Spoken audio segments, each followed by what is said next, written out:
Olá pessoal, todos bem? Hoje vamos dar início à nossa leitura, a qual eu tinha planejado, tinha até comentado em algumas redes sociais, que iria dar início a algumas leituras com vocês, para que essas leituras possam influenciar pessoas, que essas pessoas possam adquirir conhecimento através dessas leituras, porque muita gente fala coisas que não sabe, não tem conhecimento, e tudo que nos traz informação nos nossos dias de hoje é importante. É importante para que possa tirar esse cabresto que fica nos nossos olhos, a qual nos possibilita de termos apenas aquela visão, o que está à nossa frente, não o que está acontecendo ao nosso redor. Então, que essas escamas possam cair dos nossos olhos, que Deus possa abrir as nossas visões, para que a gente possa adquirir conhecimento e com esses conhecimentos termos uma melhoria da nossa visão de mundo, que nós estamos precisando melhorar e muito hoje em dia. Então, eu vou dar início com vocês numa leitura. Vou estar sempre postando aqui os vídeos dos capítulos desse livro, tá? Esse é o livro de Gary Allen e Larry Abraham, Política, Ideologia e Conspiração. Recebi muitas mensagens desse livro, falando que ele é um livro muito bom para nos ensinar um pouco sobre o que realmente está por trás de todo esse sistema que move o mundo, né? Não só o nosso país, como o mundo inteiro, né? A sujeira por detrás das ideias que dominam o mundo. Então, eu convido você a participar dessa leitura comigo. Eu vou ler apenas o capítulo 1, que é rápido, tem a introdução, e vamos ver o que o autor nos diz nessa introdução. A história que você está prestes a ler é real. Os nomes não foram mudados para proteger os culpados. Este livro pode ter o efeito de mudar vidas. Depois de lê-lo, você jamais enxergará, como antes, os grandes acontecimentos nacionais e internacionais. Política, Ideologia e Conspirações é um livro bastante controverso, que recebeu pouca divulgação onde foi publicado. E aqueles cujos planos ele desmascara tentarão enterrá-lo por meio do silêncio. Entretanto, não há nada que possa frear um sistema de distribuição popular deste livro. Chegará um momento em que os indivíduos e as organizações aqui citados tentarão embotar o efeito do trabalho, atacando-o ou aos seus autores, pois têm imenso interesse em impedir que mais pessoas descubram o que eles estão fazendo. Alguns especialistas vão tentar ridicularizar as informações deste livro. Ignorarão o fato de que os autores admitem que algumas das suas ideias são teses, porque aqueles que sabem a verdade não têm a menor intenção de confessá-las, ou atestarão algum ponto que está aberto à discussão. Se necessário, mentirão para proteger-se. Por uma questão psicológica, muitos preferirão acreditar naqueles que empinam o nariz para as informações aqui presentes. Porque todos gostamos de ignorar más notícias. Fazemo-los por nosso próprio risco. Por isso, professor universitário, senador estadual e agora deputado, já vivi com verdadeiros profissionais em erigir cortinas de fumaça para acobertar as próprias ações por meio de destruição daquele que as revelou. Eu espero que você leia este livro com atenção e tire as suas dúvidas, tire também suas próprias conclusões e não aceite as opiniões daqueles que, por necessidade, tentarão desmoralizá-lo. John G. Smith, deputado, 25 de outubro de 1971. O livro originalmente publicado em 71 e a introdução foi escrita pelo mesmo ano. Smith vaticinou o futuro do livro, algo que realmente se cumpriu. Apenas nos Estados Unidos contabilizou, na época, mais de 5 milhões de exemplares. Então, o escritor ele nos apresenta aqui na introdução que ele quer realmente tirar essa nossa forma comum de ver o mundo e abrir os nossos olhos para que enxergamos além do fato, né? Capítulo 1. Não venha me confundir com fatos. Fosse quando éramos crianças ou enquanto brincávamos com nossos filhos, quase todos já tivemos a experiência de tentar descobrir a imagem oculta dentro de outra imagem de uma revista infantil. Geralmente vê-se um cenário com árvores, arbustos, flores e outros elementos da natureza. E a legenda diz mais ou menos o seguinte: o oculto, em algum lugar desta imagem, está em um burro puxando uma carroça com um menino dentro. Você consegue encontrá-lo? Por mais que tentássemos, era quase impossível achar a imagem sem olhar na última página da revista, que revelava a resposta e a esperteza do artista em escondê-la. Quando analisamos o cenário, percebemos que a imagem completa foi desenhada de modo a ocultar dentro de si a imagem verdadeira, a qual, uma vez enxergada, é a única coisa que consegue ver. Acreditamos que os desenhistas da grande mídia nos exibem cenários engenhosos que ocultam deliberadamente a imagem verdadeira. Mostraremos neste livro como encontrar a imagem verdadeira nos cenários que todos os dias os jornais, o rádio, a televisão apresentam para nós.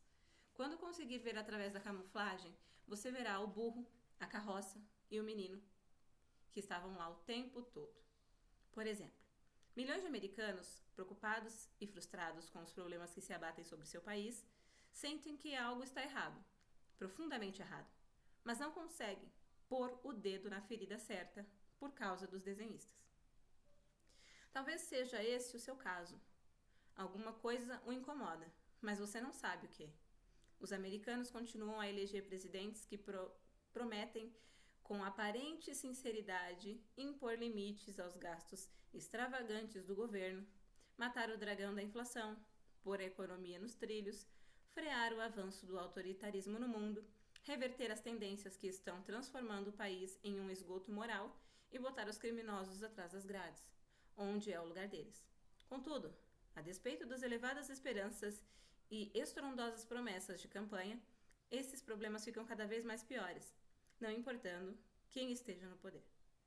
Cada governo, seja republicano ou democrata, dá sequência às mesmas diretrizes fundamentais do governo anterior, que tinha condenado amplamente na campanha eleitoral. Pega mal mencionar essas coisas, mas nem por isso elas deixam de ser verdadeiras. Existe alguma razão plausível que se aplique porque isso acontece? Espera-se que não pensamos nisso. Espera-se que imaginemos que tudo isso é coincidência e acidente e que, portanto, não há nada que se fazer a respeito. Franklin Delano Roosevelt dizia que, em política, nada acontece por acidente. Se acontece, pode apostar que foi planejado para acontecer. Roosevelt sabia das coisas.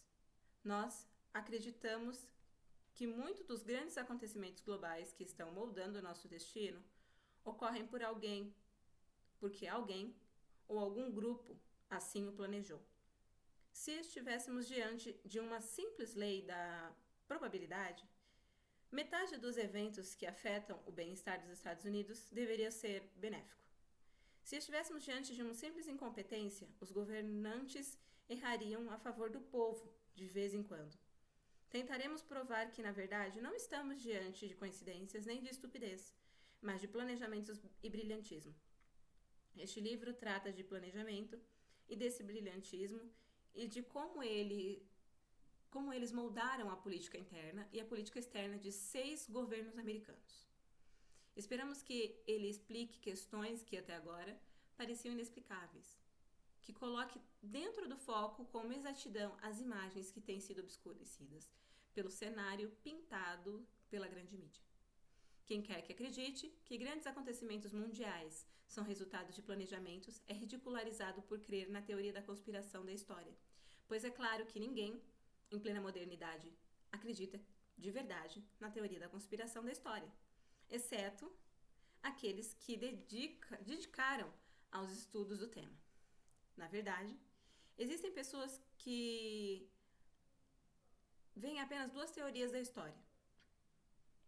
Ou as coisas acontecem por acidente, sem que ninguém tenha planejado, nem causado, ou acontecem porque foram planejadas e causadas por alguém. Na realidade, é a teoria acidental da história que é pregada nos dessacralizados salões das universidades de Ivy League, que devem ser ridicularizadas. Caso contrário, como se explica que todo novo governo cometa os mesmos erros dos governos anteriores? Porque esses governos repetem os erros que produziram no passado. A inflação, depressão, guerra.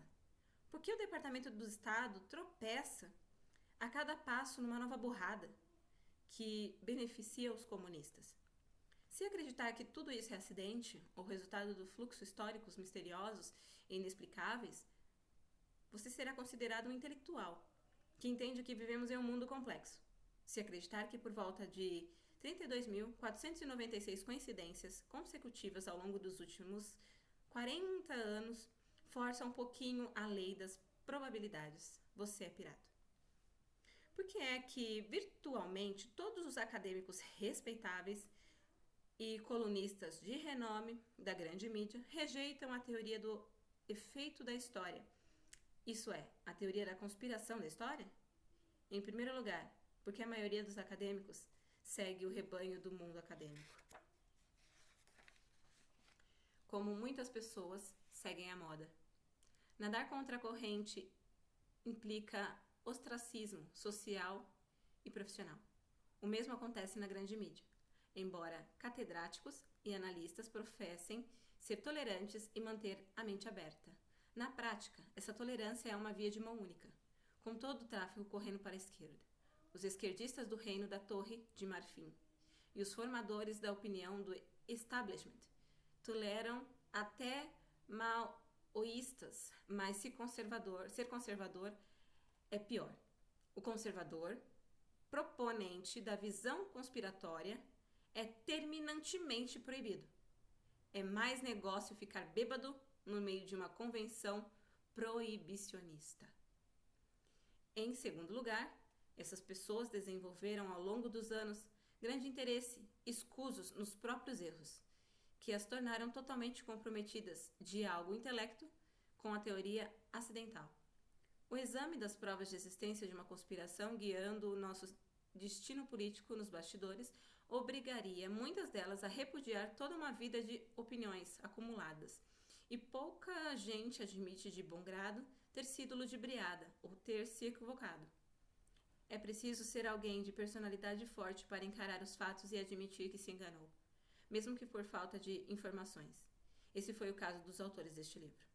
Foi só porque se dispuseram a provar que os conservadores anticomunistas estavam errados e que acabaram por escrevê-lo, sua reação inicial ao ponto de vista conservador foi de suspeita e hostilidade, e só depois de muitos meses de pesquisa intensa tiveram de admitir que haviam sido ludibriados.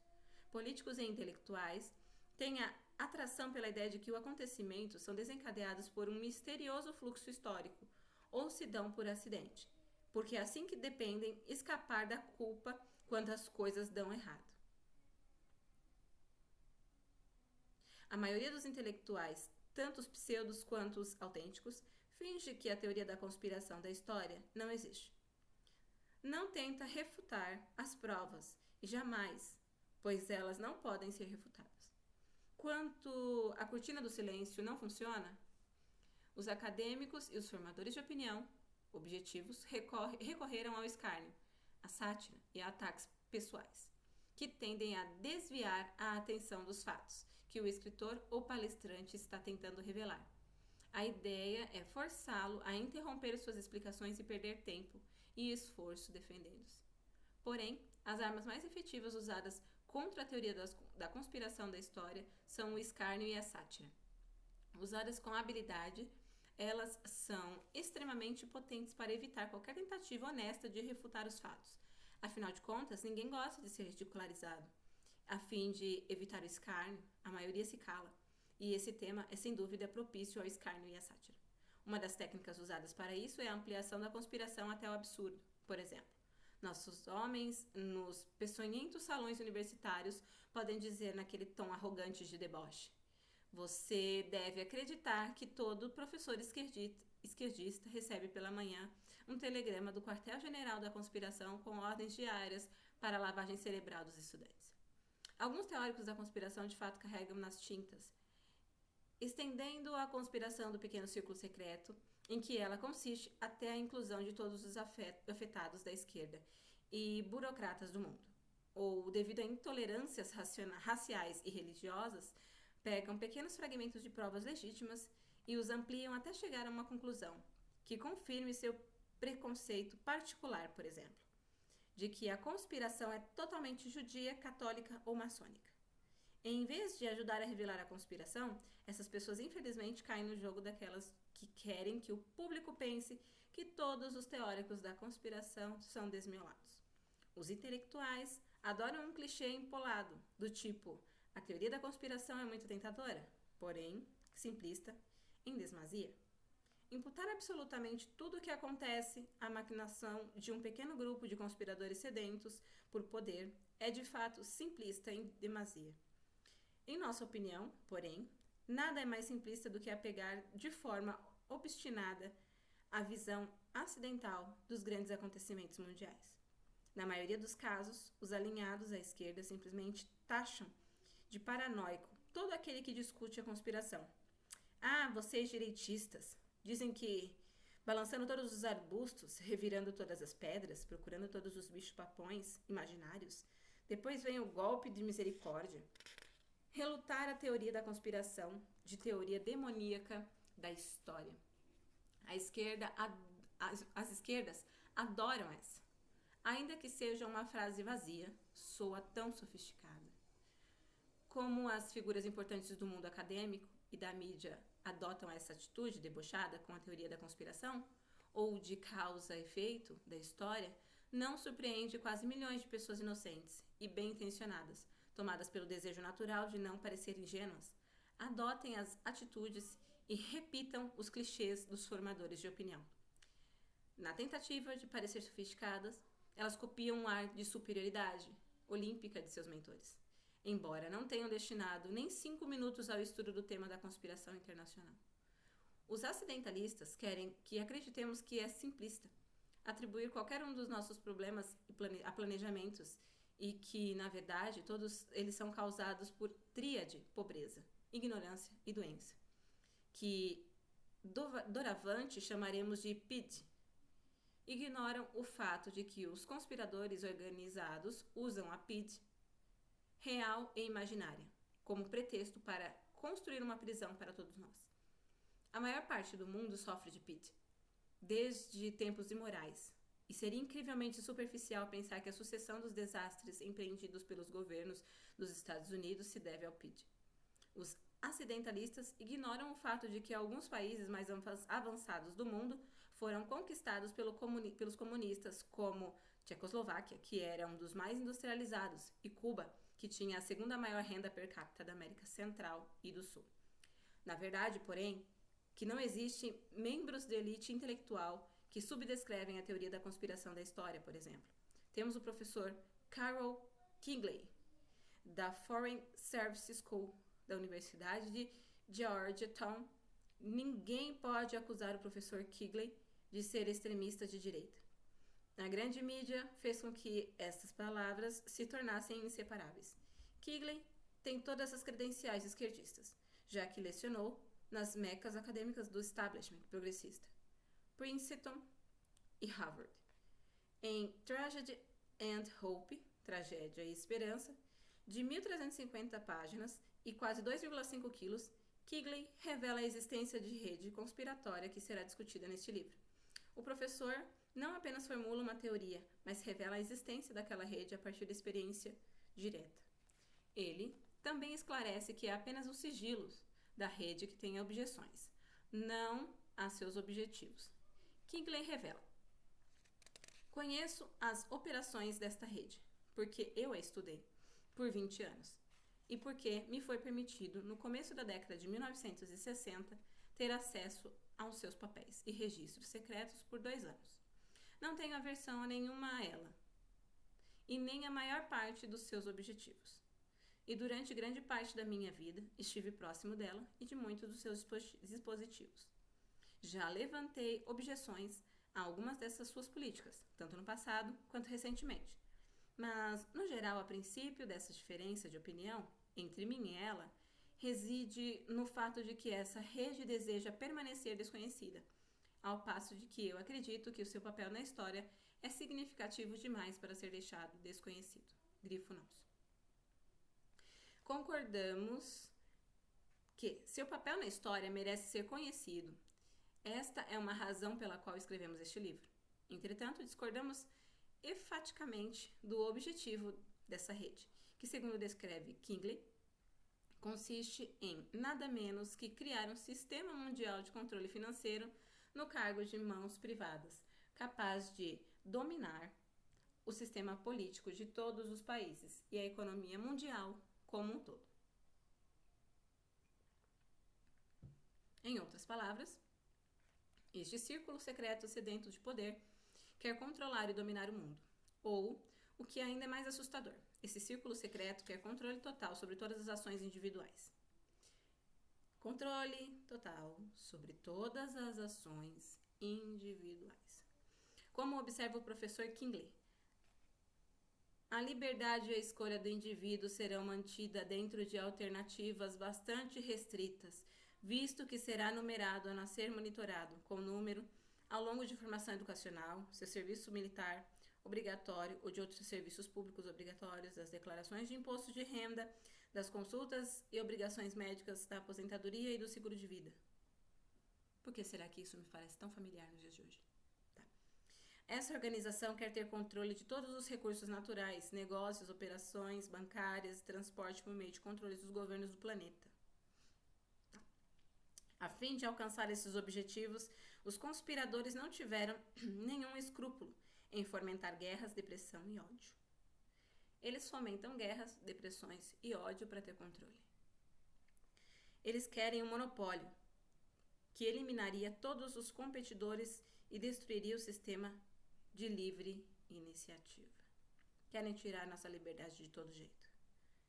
E o professor Kingley, de Harvard, Princeton e Georgetown, aprova tudo isso.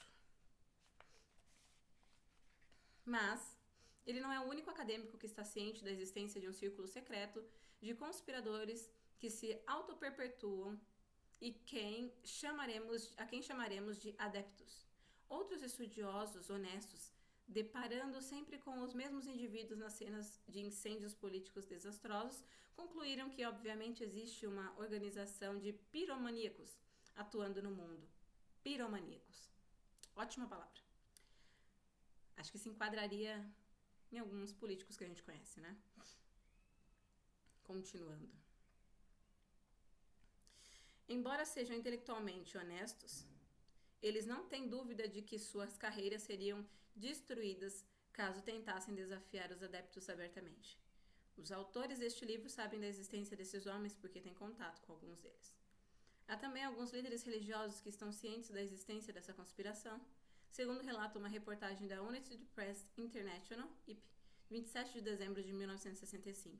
O padre Pedro Arrup, chefe da Ordem Jesuíta da Igreja Católica, apresentou as seguintes acusações no Concílio Vaticano II. Ou Concílio Vaticano II, né? Essa teoria, sim, Deus opera de maneira eficientíssima, ao menos nos mais elevados graus de sua liderança. Ela não lança mão de absolutamente todos os meios que lhe estejam disponíveis, sejam eles científicos, técnicos, sociais ou econômicos. Ela segue uma trajetória perfeitamente pré-ordenada. Detém sob julgo quase completo as organizações internacionais, os círculos financeiros, os meios de comunicação em massa, imprensa, cinema, rádio, televisão, para convencer as pessoas da possível existência de um único círculo conspiratório de adeptos que manipula as políticas governamentais desde esferas muito elevadas, é preciso superar vários problemas. Neste caso, a verdade é do fato mais estranha que a ficção. Estamos lidando com o maior romance policial da história. Um thriller de mistérios perante o qual os romances de Earl Stanley Gardner não são nada. Se você adora o mistério, ficará fascinado com os estudos das operações dos adeptos. Se estudar de verdade a rede que se fala pelo professor Quigley, descobrirá que aquilo que a princípio parecia inacreditável não apenas existe, mas também influencia enormemente nossas vidas. É preciso lembrar que o primeiro dever de qualquer conspiração, esteja ela instalada na política ou no crime, dentro de um escritório, consiste em convencer as demais pessoas de que não existe conspiração alguma. O sucesso dos conspiradores será determinado em grande medida pela sua capacidade de fazer isso. Que a elite do mundo acadêmico e as grandes mídias sempre desenhem a existência dos adeptos. Serve apenas para camuflar as ações deles. Os artistas escondem o menino, a carroça e o burro. É possível que em algum momento você já tenha sido parte, ou pelo menos tido contato com alguém que foi parte, de um acontecimento que saiu da mídia. Talvez algo que dissesse a respeito de uma competição esportiva, uma eleição, um comitê ou um seu trabalho. A reportagem continha a história verdadeira. A história por detrás da história?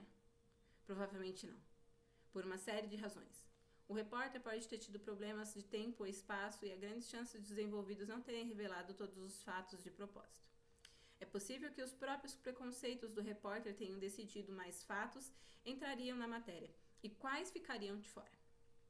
O que queremos dizer é que a maioria das pessoas sabe, por experiência própria, que a história da notícia não é toda a história. Muitos de nós, porém, presumidos que nosso próprio caso é singular, quando na verdade é típico. O que é verdadeiro na cobertura dos acontecimentos locais é igualmente verdadeiro na cobertura dos acontecimentos nacionais e internacionais.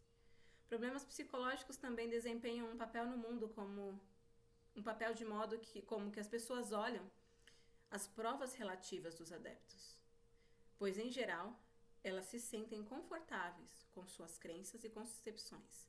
Todos ficaram abaladíssimos quando Colombo lhe disse que o mundo era uma esfera e não uma panqueca. O que pedia a eles era que rejeitassem o modo de pensar de toda uma vida para adotar uma perspectiva completamente nova. Os intelectuais da época debocharam de Colombo e as pessoas ficaram com medo de perder o prestígio social se lhe dessem ouvido. Muitos outros simplesmente não queriam acreditar que a Terra era redonda. Crer nisso complicava demais as coisas. E os tipos crentes da Terra plana, cujos egos estavam intimamente ligados àquela visão prevalente do universo, lançavam insultos contra Colombo por tê-la desafiado. Não venha nos confundir com fatos. Nós já nos decidíamos, dizia eles. Esses mesmos fatores estão em jogo hoje em dia. Como o establishment controla a mídia, quem quer que exponha os adeptos será alvo de artilharia constante pelas injúrias dos jornais, revistas, TVs e rádios. Nossa!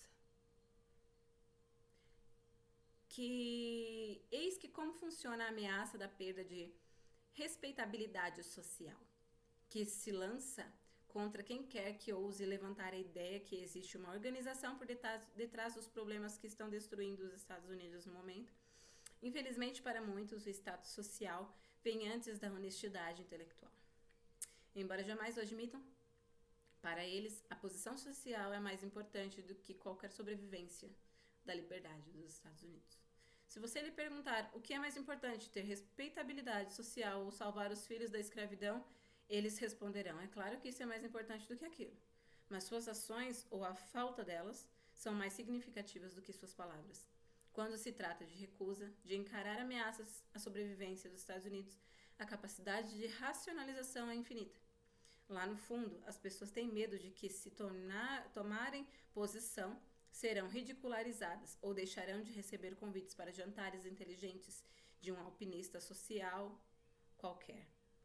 Em vez de enfurecer-se com os adeptos, ficam com raiva daqueles que estão tendo de salvar o país desmascarando os conspiradores.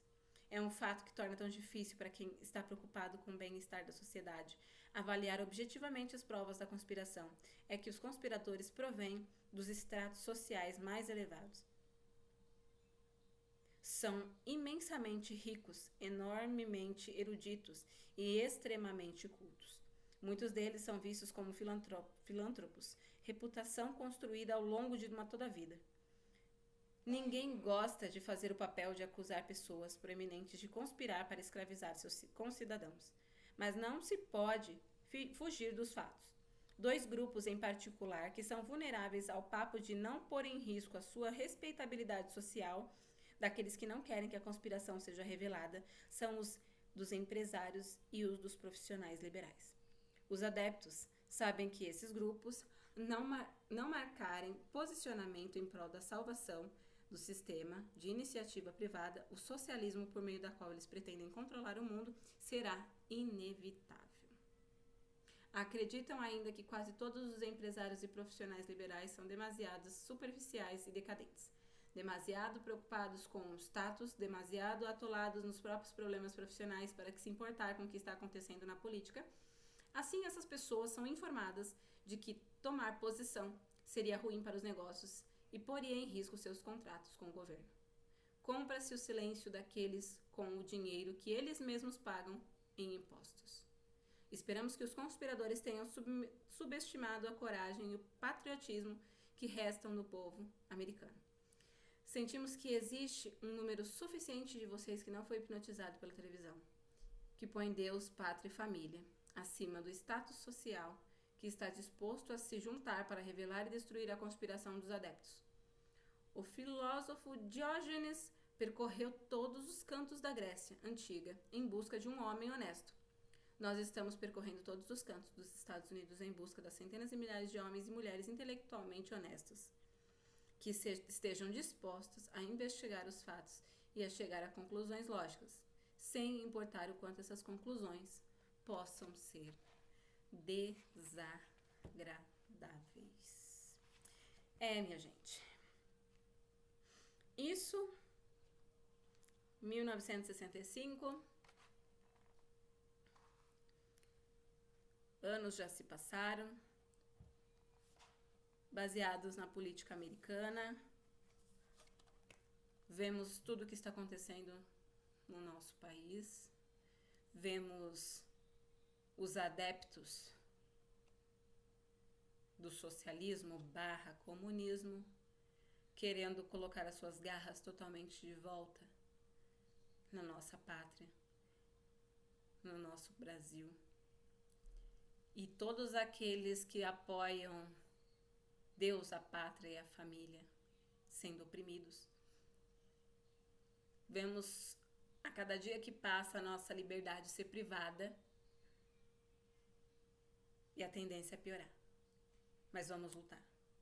Não vamos nos calar. Não vão nos calar. Não vão retirar a nossa liberdade. Não assim tão fácil. Não vamos entregar as nossas cabeças nas mãos desses adeptos, desses doentes funcionais.